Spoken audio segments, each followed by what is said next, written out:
Former presidential candidate Andrew Yang is set to give a keynote speech at Dinglish-Bill Auditorium as part of Stanford's lineup of Democracy Day events. Mr. Yang will speak with Dr. Adam Bonica, a professor in the Department of Political Science, about his journey into public service as well as the challenges facing our democracy today. Students also had the opportunity to submit questions, and a select number of audience members will be chosen to directly ask Mr. Yang those questions during the event.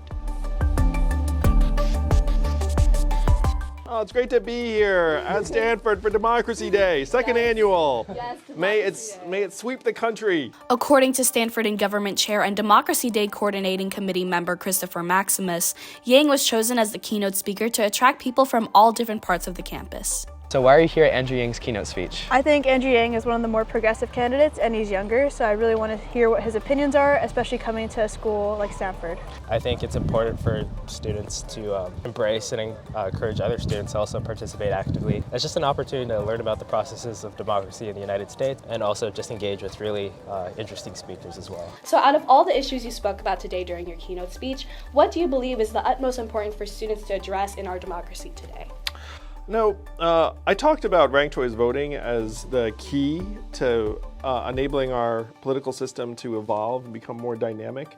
So if there's one thing people took away, hopefully it's that ranked choice voting is a mechanism that can improve our politics and depolarize us. Do you have any recommendations for the younger generation as to how they can get more involved in public service and democracy, civic duties, etc.?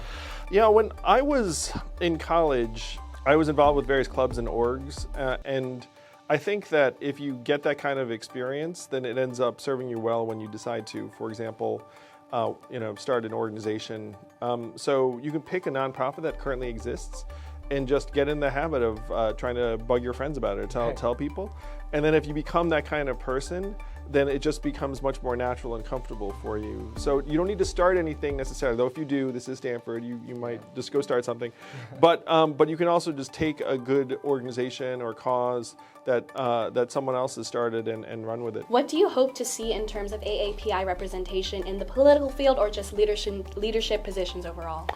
Asian Americans are perhaps the most underrepresented group in terms of elected office, and there are a bunch of reasons for that. So I'm hoping that I can help change that, because I think that it's good for everyone if different groups are represented. But I also think that we need a different approach to politics than we're currently getting, and I'm optimistic that AAPI voters can be a big part of that. Following Yang's speech, the Party at the Polls event at Old Union gave students a chance to relax and enjoy refreshments before and after voting. Why do you think it's important that we reserve a day like Democracy Day to participate in our midterm elections? I feel as though reserving a day on campus for all students to just learn about these processes is just important. It just gives us an opportunity to take a step back and think about the things that we value. Yeah, I think it's especially important to vote, especially for midterms, because there's lower voter turnout, and I think having the entire campus talking about democracy really causes us to look inwards at our role in the process.